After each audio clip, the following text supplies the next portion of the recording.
So I'm here with my friend and filmmaker and the writer, producer, and director of The 11th Green, Christopher Munch. Chris, what made you want to tell this story? Oh, geez. Well, I guess my entry point into the topic of UFOs was the subject of exotic free energy. I had made a short film a few years ago that dealt with a kind of outcast inventor who rediscovers his passion for his work that had been suppressed before. So I had a fair knowledge of that, and I think that was something that kind of drew me in. I didn't have a strong knowledge of either ufology or exopolitics before that. I think I had read some of the classic books, The Interrupted Journey, which my mother had in her house, John Fuller, and I had read Fawcett and Greenwood, Clear Intent, from the early 80s, which fascinating piece of work. And a couple of books by Hynek and Vallée. But apart from that, I hadn't read any of Kehoe, who dealt so extensively with the period of the 50s. Yeah, that kind of segues perfectly into my next question was how did you go about researching a project like this? Well, I think it was not so much a matter of gravitating to all the good stuff initially. It was also a matter of gravitating to some of the bad stuff and learning to try and sift through it. Because there is so much literature out there, and a lot of it is accurate and useful, and a lot of it is distortion, really. So in crafting a script for The 11th Green, it went through a lot of incarnations, for sure. And they always say that you need to kind of open those doors even if you don't walk through them, because it gives a greater richness to what it is you're writing. I mean, it's a pretty complex narrative here, packed with lots of information and multiple storylines. Can you tell me a little bit about your screenwriting process for The 11th Green? Throughout the writing, the central concern was always, how to balance the informational aspect of it with the emotional aspect of it. And at the end of the day, it was clear that it really needed to be about Jeremy's journey. And the information had to be subordinate to that. So it was trial and error, and that process continued all the way through the editing with the help of Curtis Clayton, wonderful editor, really examining lines and determining what was needed or what wasn't needed. Well, to your credit, I think you accomplished that because I found myself engaged in that love story, I guess, but also just sort of listening for what the information that they were relaying to each other, because I don't think there was a superfluous line throughout there. Everything was packed so densely.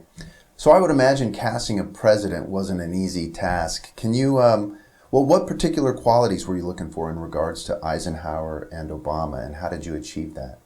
Well, Eisenhower took a lot longer to cast. George Gerdes came in relatively late in the process, and I must say, George, the minute I saw him, even though he didn't totally resemble Eisenhower in every respect, he really was able to embody something of his essence, I think. And I think one of the things that George brought to the film that was really appropriate for the period in which it took place, which was 10 years after his presidency, is an introspectiveness, even a mysticism that I think Eisenhower may have had on some level that we as the public didn't often get a chance to see. And certainly the other films that had featured him, as a character, either dealt with the war years, I think they pretty much all have dealt with the war years. And some formidable actors have played him. Robert Duvall certainly did a great job in the story that concerned Eisenhower and his relationship with Kate Summersby, his driver during the war. Tom Selleck even played him, planning the invasion of Europe. E.G. Marshall played him in a couple of industrial films that were made in the late 80s. And more recently, I think John Slattery played him in a kind of epic production about Churchill. But in my opinion, George really nailed something that those other roles didn't. And, to their fairness, of course, that had to do, again, with the fact that we're not seeing him in that. It's a five-star general, yeah. As a five-star general. So as soon as George came in, really, I knew that he was right for the part. And similarly, interestingly, when Tineke Becker, our casting director, started casting the film, the role of our contemporary president, who's patterned on Barack Obama but not literally meant to represent him, met Leith Burke as the first person, literally, who came in to read for her. And she was just floored by that and considered it a really wonderful omen of our good fortune in casting, which indeed he turned out to be. And Leith, I can't say enough good things about him. He managed to convey a sense of that character and the prototype without doing mimicry or imitation. He conveyed, I think, the compassion and intelligence of Obama, and embodied this in a man who really was kind of torn between the needs of the people, his compassion for the needs of the people, with the kind of harsh realities of the national security state. And how is he going to deal with this breach of security that's been posed by an aerospace company attempting to migrate an exotic black world technology into commercial aviation? Yeah, I thought they were both so wonderful. It was great to see them sort of together in scenes. I really enjoyed those moments. Well, that's something that always gives me a great deal of pleasure, regardless of the film, and that is the interaction of actors who have very different methods and energies. It brings a certain energy and realism to the performance. They worked exceptionally well together. What were you trying to communicate using Eisenhower and a contemporary president? I mean, that was such an interesting narrative choice. What was your idea behind that? Well, I think my interest in all this came less from an interest in ufology per se, and more in an interest in so-called exopolitics and the idea of the relationship of the nation state to extraterrestrial life. And the idea of having two presidents together seemed like a useful way to explore that theme. At its core, the film, I think, asks questions about our readiness as a society to assimilate this information. And why has it taken us this long? This to me was fascinating. And again, I wasn't somebody going in with a lot of preconceptions. I was going in seeing the way in which the subject has been ridiculed and marginalized in the media, in our society, and wondering why that's happened and why it's taken this long for people to have, a more serious dialogue about it. Yeah, I couldn't agree more. I think we're experiencing a unique time in UFO culture, or UAPs as we sometimes call them now. I mean, especially with the New York Times article back in 2017 confirming a secretive government program tasked with studying the UFO phenomenon. 3 separate videos seeming to show anomalous craft performing these impossible maneuvers. I mean, you talk about in your film controlled declimatization. Are we nearing the tipping point for that, or are we as a society ready to sort of deal with this taboo subject and deal with it seriously? Well, that's an interesting question, and certainly the people who are watching this closely are watching it closely. You would think that we would be at this point. I mean, in 1960, when the Brookings Institution published that famous report that was commissioned by NASA, and they determined in it that, the knowledge that we've been visited by extraterrestrials might or might not be a good thing for society at this point. And clearly a lot of the people who had been through the war and who had even been through the War of the Worlds in 1938 had grave misgivings about the way in which society might react to open discussion of this phenomenon, which of course, historically speaking, led to the famous Robertson panel convened by the CIA to publish a secret report that really emphasized the importance of drawing people's attention away from this, at the same time reassuring them that there was no danger from visitors. Yeah, I mean, if anything made me sort of empathize with these backroom boys as to why they were, compartmentalizing this secretive information was that great line in the movie, the War of the Worlds is still fresh on their minds. And I guess that sort of helps you understand maybe sort of where a point of view they're coming from, and as to try to hold this information secretive, as not wanting to cause a panic. Sure. And the apparatus was all in place after the war to maintain that secrecy, given that we had built an atomic bomb and we had built it in great secrecy, and the national laboratories existed to contain that type of information. It's very interesting to read the late memoir of Vannevar Bush, the engineer and scientific statesman who was responsible for getting the atomic bomb project going.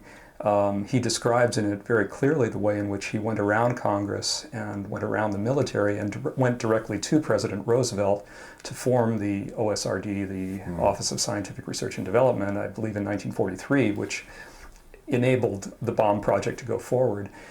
And if we read between the lines, which I have a tendency to do with some of these historical memoirs by these great men, if we read between the lines, one could very well see how that was a kind of template or blueprint even for the way a post-war working group, a special studies group, whatever you want to call it, a majestic group, might have been formed. And if you look at some of the individuals who were allegedly involved in that organization, you can see that they had a military bearing. I was personally very pleased that I found a piece of footage of Hoyt Vandenberg looking really spooked on camera as he was preparing for a press conference. And in the film, it's used in such a way that Eisenhower is commenting on it and saying, you had good men having reactions within themselves that they couldn't even understand or begin to control.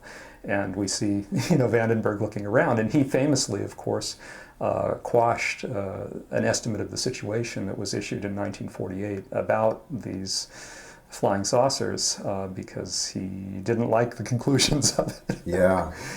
I mean, you use that historical footage so well in the film, and it couples so nicely with sort of the narrative that's taking place. Was there certain pieces of historical footage you were looking for, or were there certain types of films you sought to get for this? I had an idea of what I was looking for when I started out, but then the reality of what's actually available sets in, and you find other stuff that's just as extraordinary in different ways. So it took quite a few visits to the National Archives to go through all of these thousands of feet of film that might potentially contain something, and I was thrilled to be able to do that. I mean, as somebody who is dyed in wool in film and has made a couple of historical films, I really enjoyed that process. So the pieces that finally wound up in the movie, obviously were repurposing footage to a degree, but at the same time, I think it serves the dramatic needs of the story. So I had always conceived of there being historical footage intercut with these discursive Dreamtime scenes between Eisenhower and the contemporary president.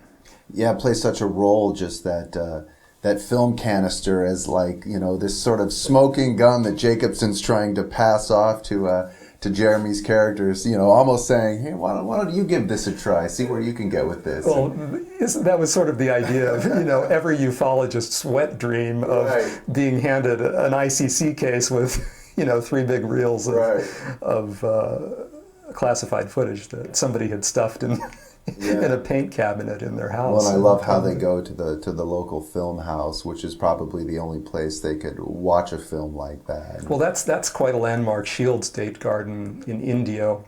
And it's a place that Eisenhower would have visited, so I was really thrilled to film there. Their theater actually is not a regular film theater. It's dedicated to simply showing the history that Floyd Shields presents of date cultivation in the Coachella Valley. Hence the date shakes. The date shakes. Palm Springs is such a magical place. I always really loved going there. What was it like shooting in Palm Springs? I loved it. I really loved it. The time of year that we shot there, however, in the autumn, we couldn't shoot too early because of the heat. So by the time we were shooting, the days were not that long, and my tendency, of course, was to just rev up as it's starting to get dark because the light's getting so beautiful. And our cinematographer, Sarah Garth, was biting her nails, of course, as the sun was going down, because she knew that I was going to be wanting to shoot until there was nothing left, basically. Certainly an understandable fear, and I'm really grateful that she accomplished as much as she did and was very diligent about making this film with a real minimum of resources. My hat is off to her, as it is off to everybody who was involved in the production. The production designer, Jennifer Gentile, I had worked with 20 years or so ago on a film called Color of a Brisk and Leaping Day, which she designed. That was a 1940s period railroad movie made, again, on no budget, even less than this. And her, just her taste, her eye for detail, her resourcefulness really came through. And it was Jennifer, in fact, who had really pushed us to hold out for a particular house that she had seen in an architectural blog. And we both had seen it and were like, salivating over it, but it wasn't available because it had been sold recently and it was still in escrow. However, the day that it closed escrow, Jennifer got in touch with the new owners and said, look, what would it involve, for you to delay your remodeling project for a month so that we could film here? And it worked out. We had been looking at a number of actual historical houses in Palm Springs and Palm Desert. Eisenhower's actual winter home that's dramatized in the film was not in the hills. It was actually on the fairway on the 11th green, which is why the film is named that. And that was a very beautiful rectilinear post and beam, exquisite mid-century house. However, we wouldn't have been able to film there. There were people living there, and similar houses of that ilk were also of such an historic nature at this point that it would have been destructive to have even a small film company in there.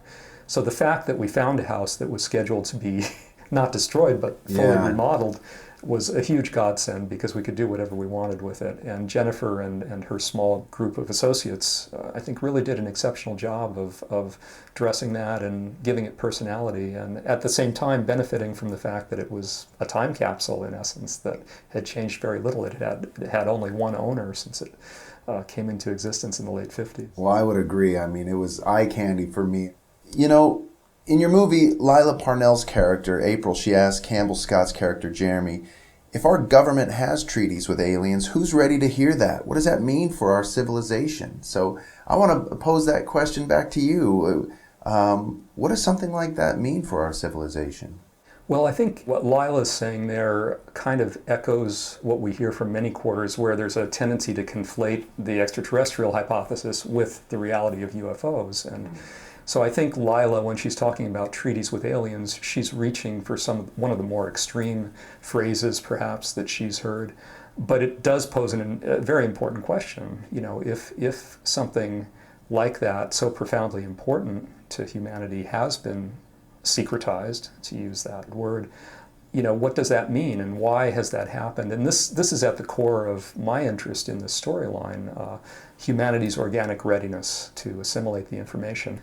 One thing that was really driven home to me after making the 11th green is the degree to which there really is a kind of cognitive dissonance that exists, particularly among smart people, smart gatekeepers of the media, who I think have been so thoroughly indoctrinated into the giggle factor associated with UFOs that they fear that showing any sort of interest in the subject or any sort of acknowledgement of the reality of the subject is going to somehow make them appear less smart or deficient in some way.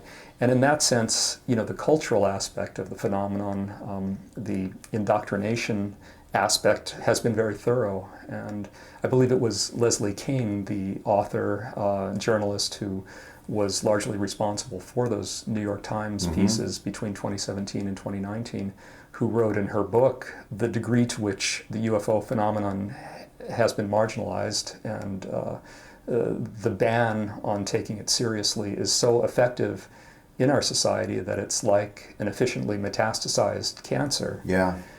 It worked as perfectly as the Robertson panel could have hoped.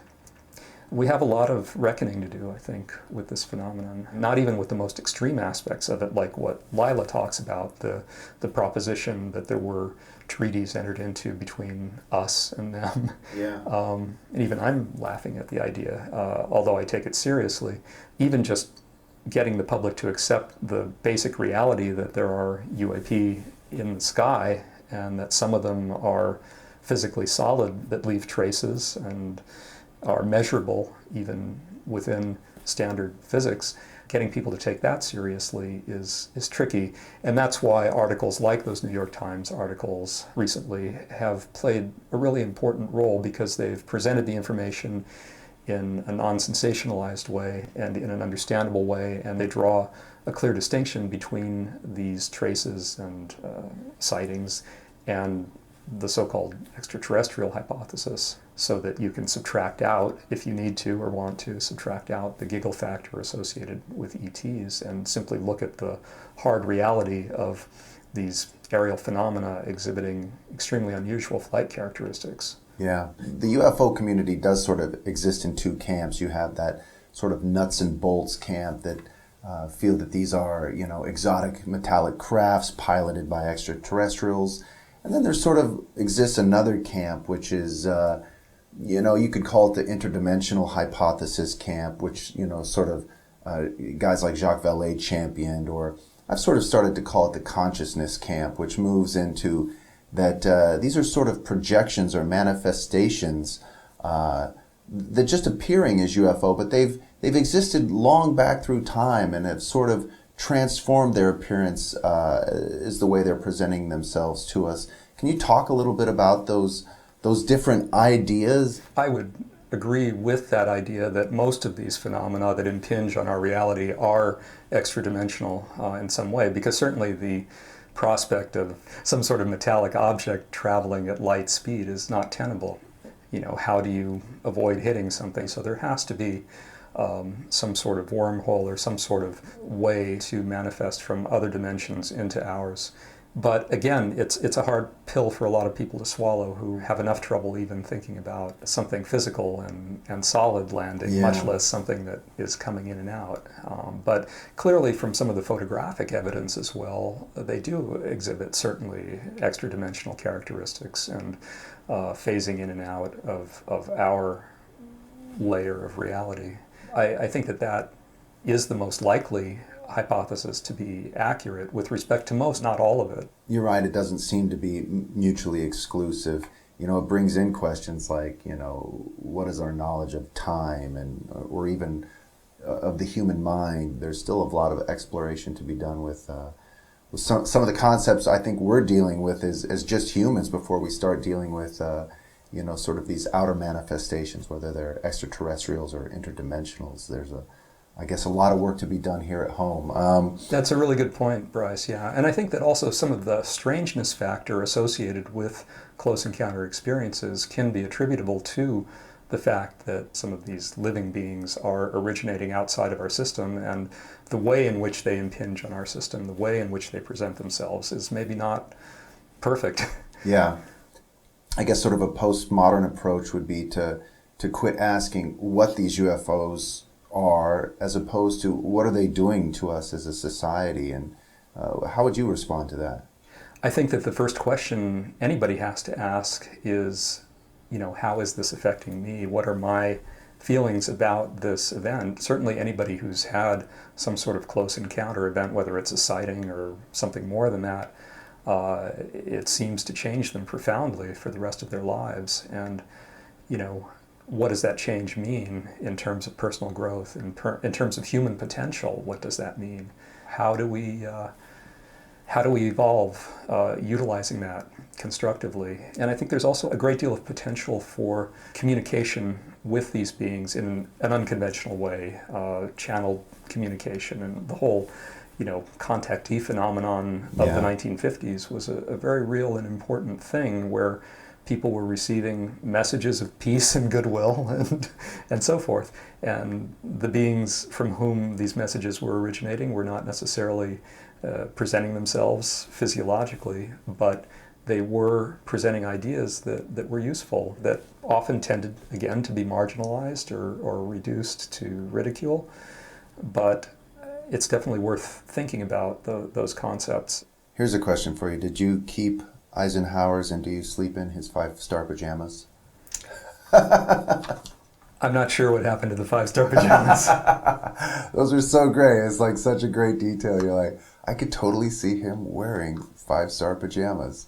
Well, that actually is taken from a period when he was convalescing from his heart attack, and he was in the military hospital for a long period of time. And whenever he would come out for photo shoots, he would pose with his pajamas with 5 stars. Oh, it was such a great touch. I loved it.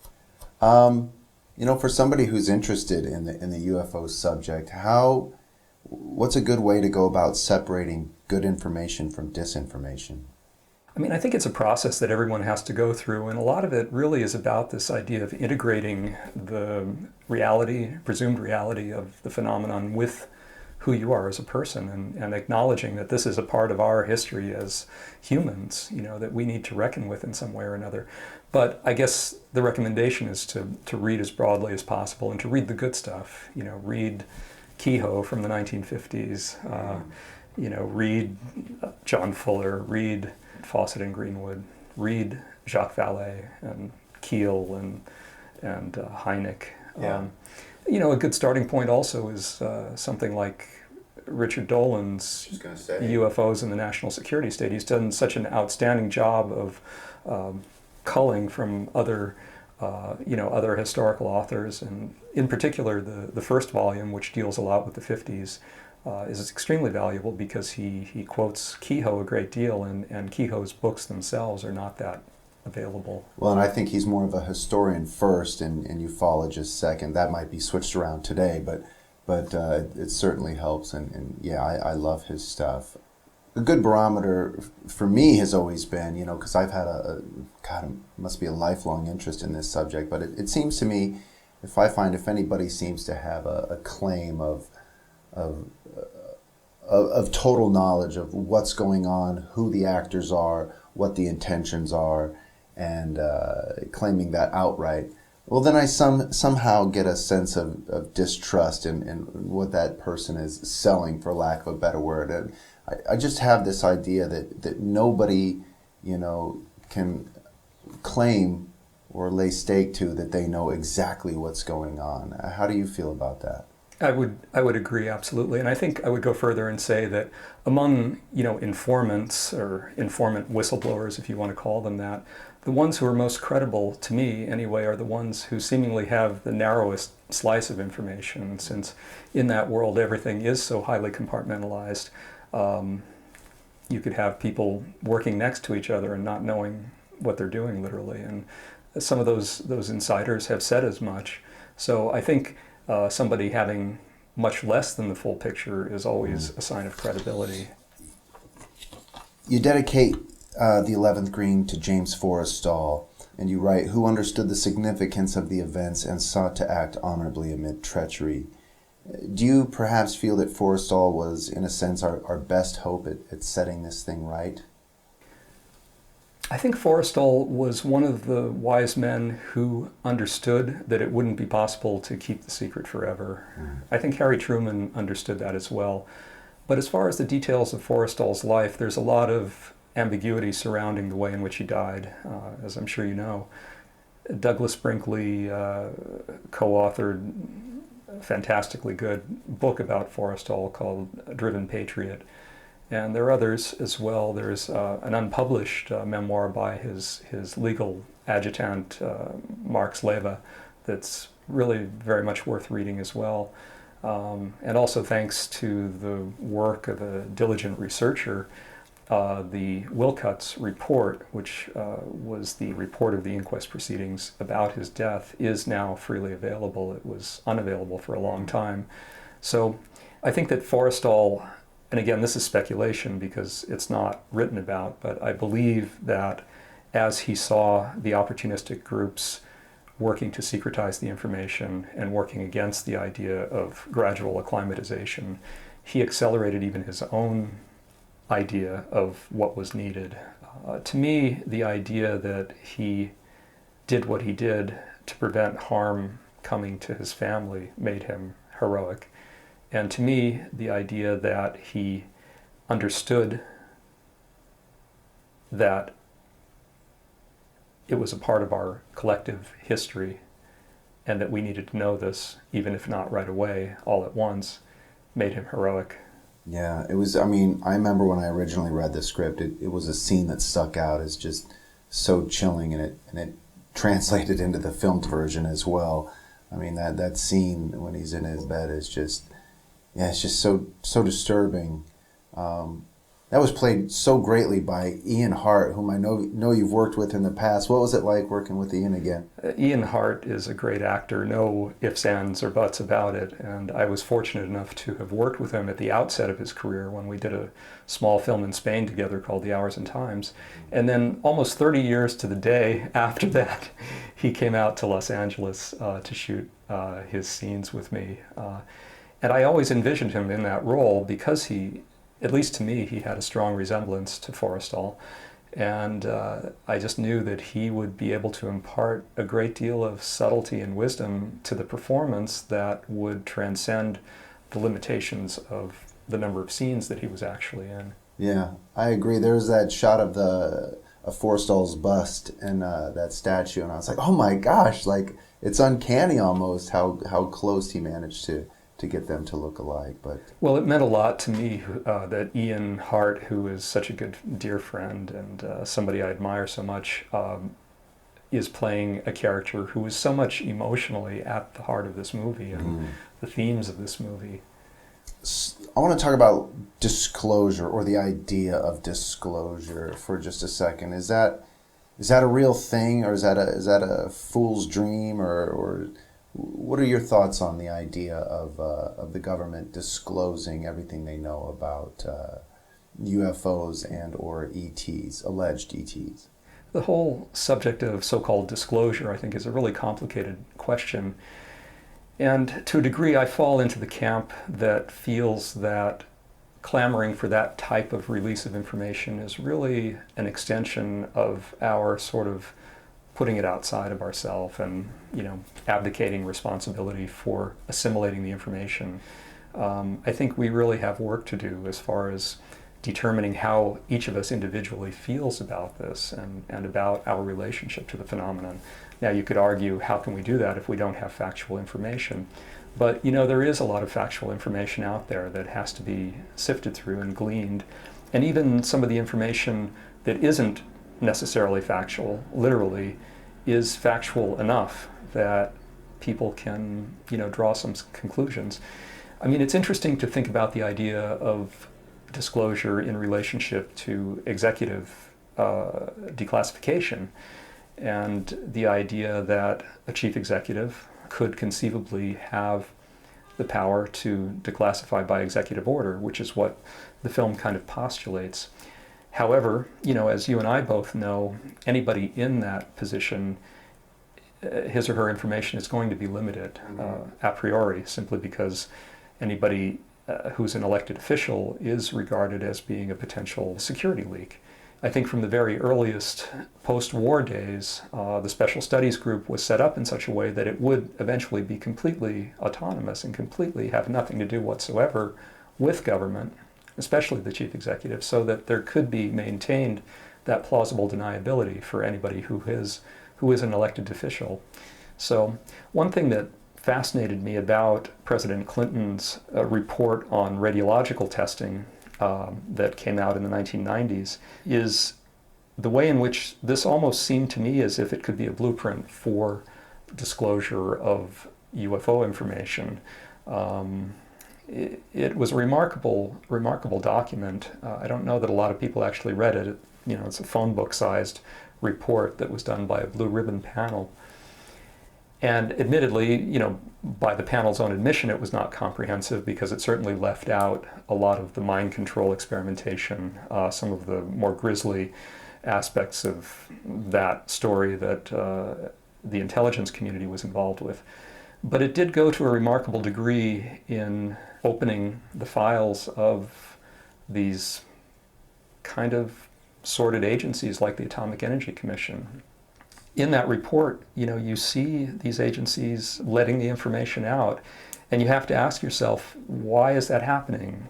And I think the answer in any situation like that is always that people only let that stuff out if they get to keep something bigger a secret. Yeah, well said. I think your archetype of the Obama character sort of mirrors what you were saying in his decision to towards the end of the film, where I think he sort of comes to the conclusion that there's more work to be done, and it's not going to be the role of the government to try and understand this phenomenon for the American people and for the world at large. It really rests on all of us. Yeah, you're spot on with that. You're really spot on with that, and that's one of the reasons that presidential exopolitics interests me so greatly. This idea that ostensibly this individual has so much power and yet doesn't, is left out of the loop with respect to the secrets that exist only within special access programs. Such an interesting illustration of that was the publication a year ago of the notes of the physicist Eric Davis, of his, Getting a supposed lot of attention these days too. his meeting with Admiral Tom Wilson, the former Defense Intelligence head, several years after the fact, after Wilson, while he was in that role, had specifically sought out information regarding a particular special access program whose existence he knew of, and yet had not been able to obtain any information about. And the description of his in-person meeting with the project manager for the aerospace company, the project manager and the security manager from the project, there was something that rang so true about that, and so true about the way in which they were seemingly serving up a very incomplete dish to him, and very reluctantly at that. One can only imagine, what a president goes through. I mean, Jimmy Carter allegedly stated after his presidency that information was held back from him. He certainly went into office publicly proclaiming an intention to declassify a lot of information pertaining to UFOs, and after all, he had a personal encounter himself. I was going to say, Carter, a witness himself, he reported it to NICAP, when he was governor. And again, he had a certain O&I pedigree, his naval pedigree, I think he assumed might allow him access to some of those secrets. And it didn't. And similarly, we hear that President Clinton had a similar intention going into office, which is why the whole matter of his blue ribbon panel on radiological testing takes on a particularly poignant quality. But if we look at presidents in this century, Bush and Obama and Clinton, almost in this century, we see them behaving almost in the way of floating trial balloons. Particularly if you look at their appearances, like the one that's dramatized in the film, where the Obama character is on a late-night talk show. If you look at those actual appearances on Jimmy Kimmel of Obama and George Bush and Mrs. Clinton and President Clinton, you see that they're not terribly comfortable, despite having had knowledge of what was going to be discussed. They seem to squirm around a bit. They squirm around a bit or nervously make light of it. And just this past week, I don't know if you saw it, President Trump was interviewed on Father's Day by his son. And in my opinion, he sort of went further than any of the others ever went in suggesting that there was some smoke there, or a fire with the smoke. Yeah, it's a fun way to watch it play out. And I think, in the 11th green, it's great to sort of watch how those presidents deal with that. What's the significance of seeing Lars as the train station attendant at the end of the film? I never really intended for that to be anything other than a sort of sweet coda, or perhaps a suggestion of the idea that Jeremy's work was protected in some way, and that it was even sanctioned in some way. I really enjoyed that. So Chris, you've been making independent films most of your adult life. How has the process changed for you? Very little. Although the business has changed profoundly in the 30 or more years that I've been making films, my process has changed very little. I mean, typically I start out, I attempt to go about it the way you sort of hear you go about it, making a package of stars and something that is relatively commercial. And as time goes on, you become aware that, well, this is not so easy, and not everybody gets it, and I fall into that category of being what they call execution dependent, so whatever's on the page is not necessarily going to wind up on the screen. And for that reason, it becomes a very speculative undertaking for anybody to invest in a film of mine. So the byproduct of that is the necessity to make them cheaply. And I feel very fortunate that I've had tremendous help along the way in making these films and realizing them without a lot of material resources, but with a tremendous amount of ingenuity and love on the part of the individuals who have come to the productions, actors and crew, and just tremendous help all around. So I'm incredibly grateful for that. But in answer to your question, I try to prioritize the right things, and I think I've learned to some degree how to do that over the years. But on the other hand, you never seem to get it right. Something's always underserved. Yeah. Wow. Your last film, Letters from the Big Man, was about a woman's discovery of a Sasquatch in remote Oregon. and a friendship that ensues. What drives your curiosity towards subjects like Bigfoots and UFOs? Well, I would say that it's definitely not sort of an overarching interest in anomalous phenomena or the paranormal, as they call it. I mean, I have no interest in ghosts and things like that. But Letters from the Big Man came about very subtly, unexpectedly.